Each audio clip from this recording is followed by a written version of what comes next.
Welcome back. Max Blumenthal joins us today. Bem-vindo de volta. Hoje a gente recebe o Max Blumenthal, editor-chefe do The Grey Zone, para falar sobre uma viagem recente que ele fez ao Irã. Obrigado por voltar ao programa. Eu vi que quando você voltou dessa viagem ao Irã para cobrir o funeral do Ayatollah Khamenei, bom, eu quero te perguntar sobre as suas impressões, e já vou chegar lá. Mas antes achei curioso o fato de o governo dos Estados Unidos ter apreendido seus dispositivos eletrônicos na chegada. Isso levanta uma questão importante sobre liberdade de imprensa. O que exatamente aconteceu?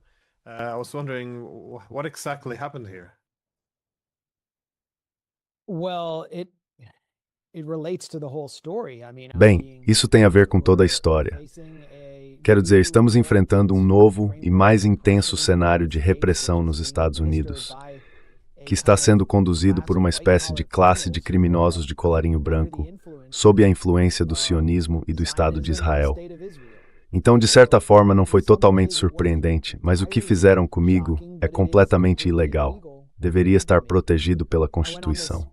Eu fiz essa viagem de reportagem no dia 4 de julho, cobri o que foi a maior reunião da história da humanidade, obtive percepções que jamais teria conseguido de outro modo. Entrevistei autoridades, acadêmicos, pessoas influentes, inclusive negociadores, e participei de um evento público com a imprensa.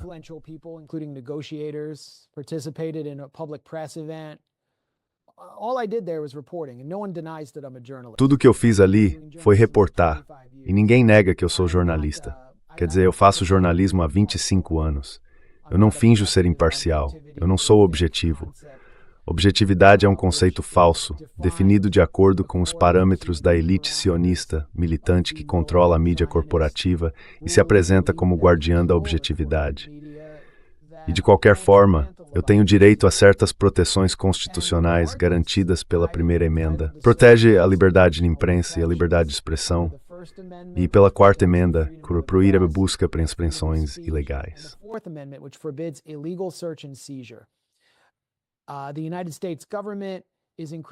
O governo dos Estados Unidos está usando cada vez mais a fronteira e os aeroportos como uma espécie de zona de exceção, onde a Constituição simplesmente não se aplica. O Departamento de Segurança Interna declarou que nem precisa de suspeita de atividade criminosa para apreender o seu celular. Isso precisa ser questionado no mais alto nível. Mas quando eu voltei, como você mencionou, meus celulares foram apreendidos com base nisso, depois que eu me recusei a desbloqueá-los. E nunca houve qualquer motivo para suspeitar de atividade criminosa da minha parte. Agora, se houvesse algum motivo, o governo poderia ter ido a um juiz e conseguido um mandado. Mas essa foi uma apreensão sem mandado.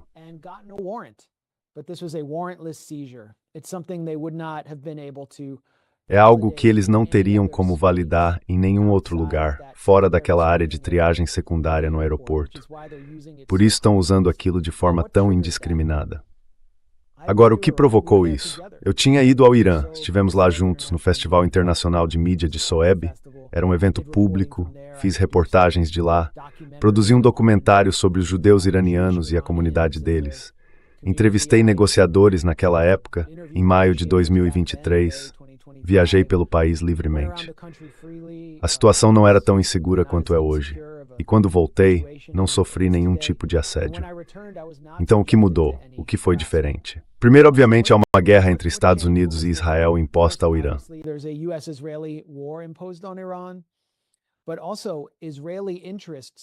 Mas também, desta vez, os interesses israelenses me colocaram na mira. A Laura Loomer, que de muitas formas é uma criação de bilionários sionistas e provavelmente é cliente deles, se não do próprio governo de Israel, por meio de seus vários canais de influência, declarou que eu deveria ser preso, retirado do voo por agentes federais quando voltasse para os Estados Unidos. Disse que eu sou a principal voz do comunismo no país, o que, aliás, surpreenderia muitos dos líderes das pequenas organizações comunistas que ainda existem por lá, e que eu sou islamista, basicamente um terrorista, e tudo mais que ela conseguiu inventar para tentar provocar algum tipo de perseguição. Ela chegou a desafiar o Mark Wayne Mullin, o secretário do Departamento de Segurança Interna, a mandar me prender.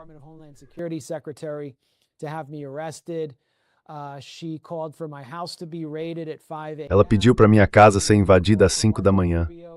Pediu para o Marco Rubio, o secretário de Estado, cancelar meu passaporte. Disse que o Scott Bessent, o secretário do Tesouro, devia investigar minhas finanças. E ficou claro que, sabe, alguns interesses colocaram ela para fazer isso. Não que ela não acredite no que está dizendo, mas, sabe, tinha um roteiro. E esse roteiro foi repetido pela Canary Mission, que é uma organização criada em 2015 para destruir a vida de estudantes universitários que participam de atividades de solidariedade à Palestina. É uma organização anônima, com base em Jerusalém. É uma fachada de inteligência israelense. E eles, sabe, colocaram uma mira em mim, dizendo que eu sou um extremista que está ali para homenagear o Khamenei e não para fazer jornalismo.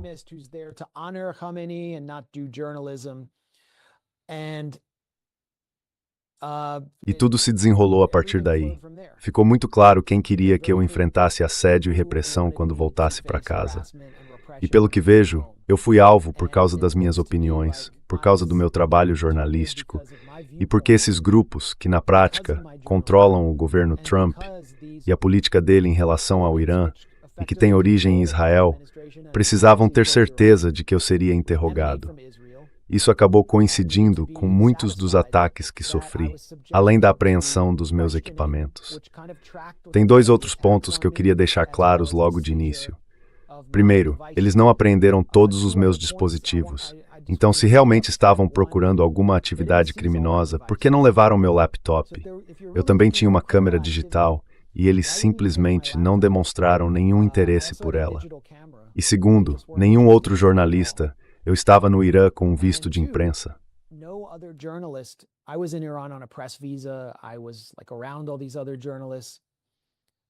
Eu estava cercado por vários outros jornalistas. Nenhum deles foi submetido a esse nível de assédio e muitos estavam nos mesmos lugares que eu. Então, o que explica essa diferença de tratamento? Mais uma vez, é discriminação por ponto de vista. E é justamente essa a base do processo movido pelo Comitê Americano Árabe contra a Discriminação em meu nome, liderado pela presidente Jeanine Yunus, que vem fazendo um trabalho incrível representando tantas pessoas que se tornaram alvo do lobby israelense nessa onda de censura. Logo depois que o processo foi aberto, a alfândega e a patrulha de fronteira me ligaram e disseram: "Temos seus celulares. Venha buscá-los." Na minha opinião, eles não pareciam querer que isso chegasse a um juiz. E a pressão da mídia está começando a afetá-los.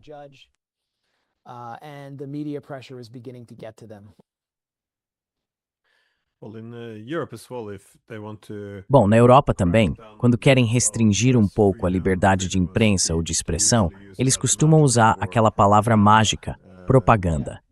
Assim que alguém solta isso, não precisa nem explicar o que quer dizer. É basicamente qualquer coisa que vá contra a narrativa do governo. Eles jogam a palavra propaganda e, de repente, todas aquelas liberdades que a gente achava que estavam garantidas, gravadas em pedra, parecem não valer mais nada. Pois é.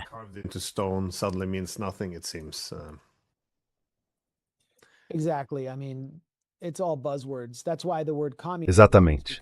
Quer dizer, é tudo palavra de efeito. É por isso que usaram a palavra comunismo. Porque o governo Trump, muito sob a influência do Marco Rubio, que é o rei do complexo industrial Gusano do sul da Flórida, lançou essa nova iniciativa contra o comunismo. Isso tem a ver com Cuba. Agora eles estão mirando em ativistas de esquerda americanos. É uma forma de tentar neutralizar e criminalizar a esquerda. Então usaram a palavra comunismo contra mim para tentar me pintar como algum tipo de ameaça que precisava ser investigada sem mandado, de um jeito extrajudicial, inconstitucional e, no fim das contas, totalmente ilegal. E olha, eu não estou criticando os comunistas, nem fazendo uma análise do comunismo. Só que eu nunca me apresentei como comunista, nem participei de organização nesse sentido. Isso só mostra o quanto eles estão desesperados.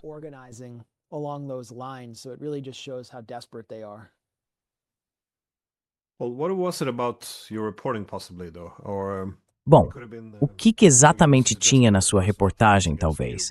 Ou pode ter sido, de novo, apenas ataques pessoais contra você? Mas o que foi que você descobriu ou noticiou sobre o Irã?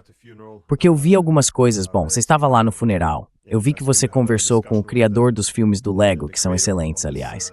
Mas o que foi que você descobriu na sua viagem ao Irã? Como estava o clima entre as pessoas? Porque a impressão que a mídia passou, quando começaram os bombardeios, era de que havia um consenso de que o povo iria derrubar o governo, ou melhor, o regime, e basicamente receberia um pouco como aconteceu no argumento sobre o Iraque, os Estados Unidos e Israel como libertadores.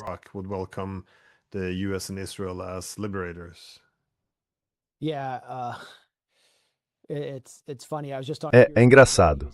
Eu acabei de participar do programa do Piers Morgan e ele me perguntou por que eu não investiguei as milhares de pessoas que foram mortas nos protestos. E olha, eu investiguei sim. Eles é que não gostaram da forma como eu fiz isso, porque eu fui conversar com policiais que tiveram suas delegacias cercadas por membros do MEC, armados com fuzis automáticos e espingardas, tentando matar, incendiar e decapitar. Tudo começou com ataques a delegacias, porque era uma tentativa de mudança de regime, instrumentalizada por serviços de inteligência estrangeiros, de Israel e do Ocidente. Então o que eu faço é um tipo de reportagem crítica que expõe as manobras criminosas de países ocidentais que querem uma mudança de regime no Irã. E eu também mostro um outro lado da cultura iraniana.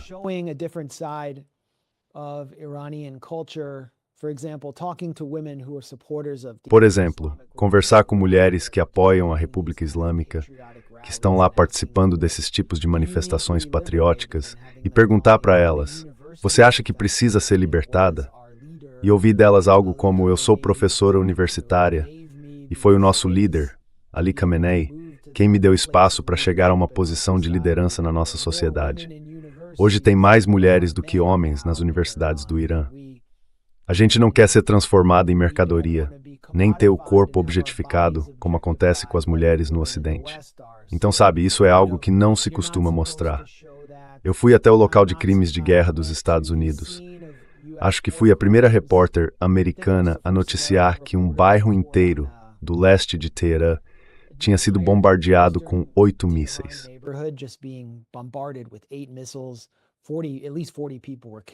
Pelo menos 40 pessoas foram mortas. Uma família inteira morreu em um único ataque, com exceção de 2 membros que estavam fora da cidade. Eu fui a alguns outros locais que já tinham sido visitados por outras pessoas, como meu colega Wyatt Reed, mas também para mostrar o quão criminosa foi a ação de bombardear o Hospital Gandhi, que ficava ao lado do complexo de mídia da AIRB, que era o verdadeiro alvo. Cerca de 500 funcionários do hospital ficaram sem trabalho, a clínica de fertilização foi destruída, a UTI foi destruída. Foi bem chocante ver aquilo. Eu também fui à sinagoga Rafínia, que foi totalmente destruída em um ataque israelense.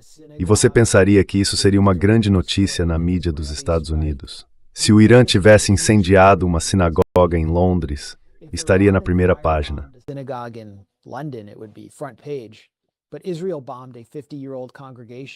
Mas Israel bombardeou uma congregação de 50 anos em Teherã, e quase ninguém falou sobre isso. Então eu fui lá para expor o que aconteceu, o bombardeio do complexo de vôlei e luta do estádio Azad, onde aconteciam competições internacionais. Acho que fui um dos primeiros repórteres a visitar o local.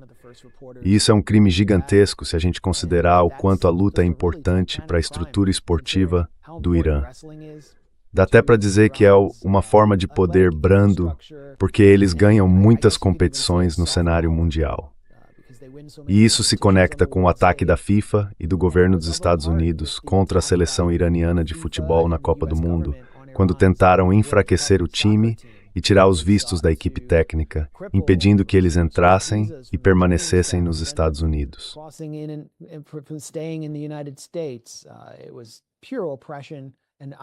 Foi pura opressão, e eu diria até manipulação. Então, poder fazer isso diante de um público muito grande. A gente tem uma plataforma importante no The Grey Zone. Estamos consistentemente entre os 20 principais sites de política mundial no Substack. Acho que isso foi visto como uma ameaça. Mas também é todo o meu histórico de reportagens, que venho fazendo desde 2009, quando comecei a focar na região, que me colocou na mira deles. Eles estavam procurando uma oportunidade para me assediar e fazer com que o governo me perseguisse. E para eles, Essa é a oportunidade perfeita. Além de lançar uma sombra de suspeita sobre mim, como se eu fosse algum tipo de agente iraniano recebendo um pagamento para estar lá.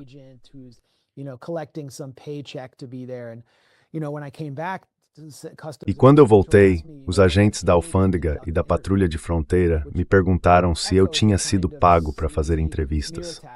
Isso soou exatamente como os ataques difamatórios e maliciosos que eu já vinha recebendo.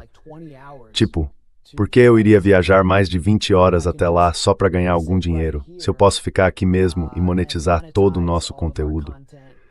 Um conteúdo que americanos comuns e pessoas em todo o Ocidente apoiam, porque querem me ver fazendo esse tipo de jornalismo independente e crítico, diferente da imprensa corporativa que já perdeu credibilidade. Então é por isso que eu fui alvo. Eu fui alvo porque estava expondo os criminosos, não porque eu tivesse cometido algum crime.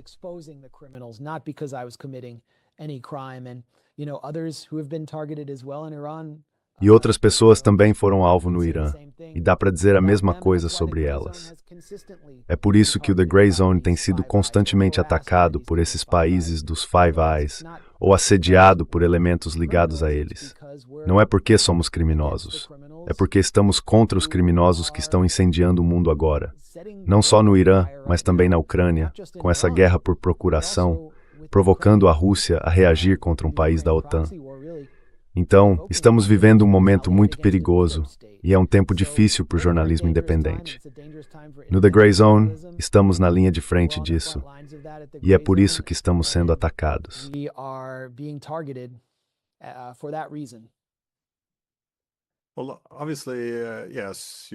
Bom, é claro, né? Você mesmo disse isso.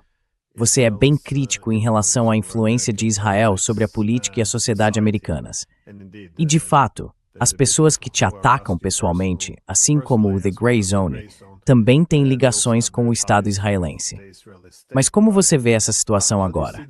Porque, por um lado, dá a impressão de que mais gente está, de certa forma, concordando com você. Ou seja, há hoje um grande distanciamento em relação a Israel, ou pelo menos muito mais críticas. Mas, ao mesmo tempo, a gente também vê Israel se integrando ainda mais aos Estados Unidos. Por exemplo, com a fusão das duas forças armadas. Isso é bem interessante, porque parece que as coisas estão indo em duas direções ao mesmo tempo.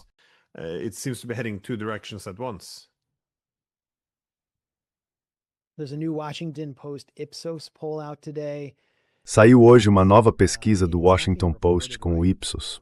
E olha, ela não está sendo noticiada do jeito certo. A imprensa corporativa está destacando que só 23% dos americanos acham que o Trump conseguiria um acordo melhor com o Irã do que o Obama fez com o JCPOA, e que apenas 11% dos independentes confiam no Trump. Mas se você olhar mais a fundo na pesquisa, dá para ver que praticamente ninguém fora do Partido Republicano, nos Estados Unidos, apoia essa guerra. Não é só uma maioria, é uma maioria enorme que não vê nenhum valor na guerra dos Estados Unidos.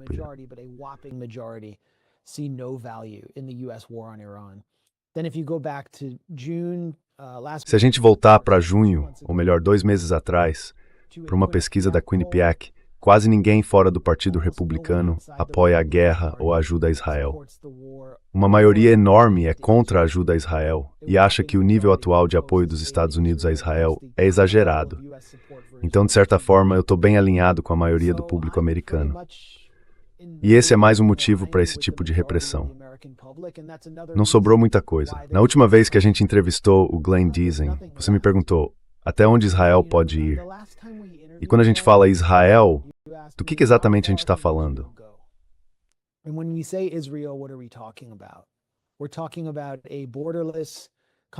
Estamos falando de um país sem fronteiras, que baseia seu sistema político em linhas etnossupremacistas, que não respeita fronteiras reconhecidas internacionalmente e que vive em estado permanente de guerra com 8 países, sendo o 8º os Estados Unidos. E é uma guerra cognitiva, como o próprio Netanyahu define. Então a gente sabe onde a ocupação começa, mas não sabe onde ela termina. E quando falamos de Israel, estamos falando também do governo Trump. Estamos falando do Departamento de Justiça, estamos falando em muitos sentidos da liderança do FBI e de outras grandes instituições do governo, além dos governos estaduais em todo o país, especialmente nos estados republicanos. Até onde eles vão? Essa era a pergunta. How far will they go? That was the question, and I said, my fear is that as they lose support, E eu disse, sabe, o meu medo é que à medida que eles perdem apoio e o público começa a se voltar contra eles, a se organizar de fato contra eles, e a eleger autoridades que, como o prefeito de Nova York, estão considerando prender o Netanyahu quando ele vier para Nova York, de acordo com o mandado do Tribunal Penal Internacional, ou que querem suspender a ajuda a Israel, eles acabem tomando o mesmo tipo de atitude que já vimos na região, no sul do Líbano e em Gaza. A gente está falando de assassinatos, ações militares, terrorismo, sabotagem, coisas piores do que o tipo de assassinato de reputação a que já estamos sendo submetidos aqui todos os dias. E enquanto eu estava fora, chegou uma carta no meu endereço, endereçada a mim, assinada por Your Dead Meat, soletrado YORDEDMET, sabe, tentando ser engraçado. YORDEDMET, trying to be funny. And it read, "Hey, fucking capo, you." E a carta dizia, ei, seu maldito capo, você tá subindo na lista, você tá ferrado. Assinado o comitê. E o remetente era o escritório de campo da deputada Rashida Tlaib, que é a única palestina no Congresso. Ou seja, isso também é, na prática, uma ameaça a ela. Eu tornei essa carta pública e comecei a ouvir de pessoas em todo o país que receberam as mesmas ameaças de morte, assinadas por Your Dead Meat, com carimbo de Buffalo. Sempre com carimbo de 2 da manhã. O que é curioso. E essas pessoas já tinham sido alvo antes de grandes instituições sionistas, como veículos de mídia sionistas ou organizações sionistas em universidades, e depois receberam essas cartas. Uma das pessoas com quem eu falei que recebeu essa carta, já recebeu, na verdade, 20 cartas ameaçadoras.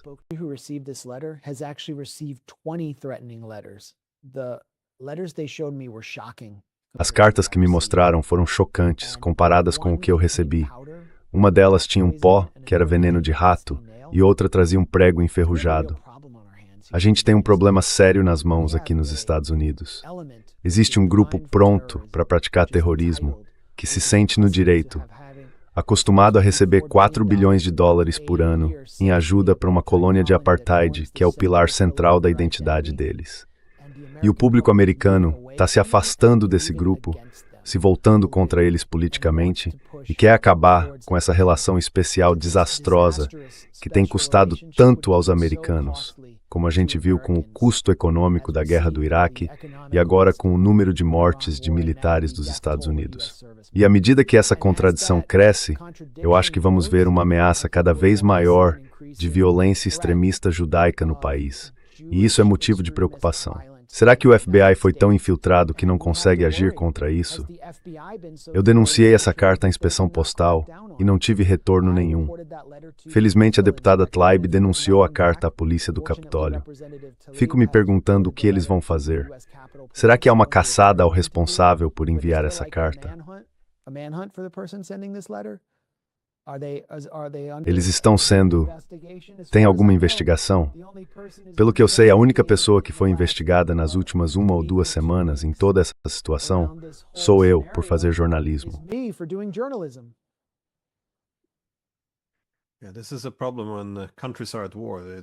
Esse é um problema quando os países estão em guerra.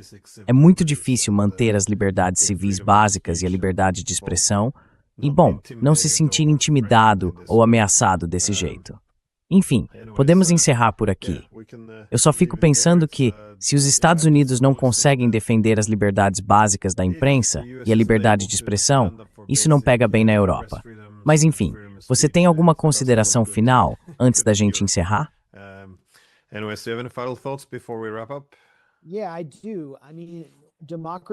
Sim, eu acredito que sim. Quer dizer, a nossa democracia, o nosso sistema, na verdade, não é fundamentalmente democrático. Democracia é algo que a gente define pelos direitos que conseguimos impor ao sistema e ao governo por meio de mobilização e de ação. E foi só graças ao Comitê Árabe-Americano contra a Discriminação e à sua presidente Jeanine Yunus, junto com a equipe dela, que eu tive qualquer possibilidade legal de reagir a esse processo. Então, são eles os verdadeiros defensores da democracia no nosso país. lutando contra um sistema que está rasgando a Constituição bem diante dos nossos olhos. Eu só queria destacar o trabalho importante que eles estão fazendo por mim e por tantas outras pessoas que estão enfrentando as consequências dessa onda enorme de censura, guiada por um Estado estrangeiro de apartheid.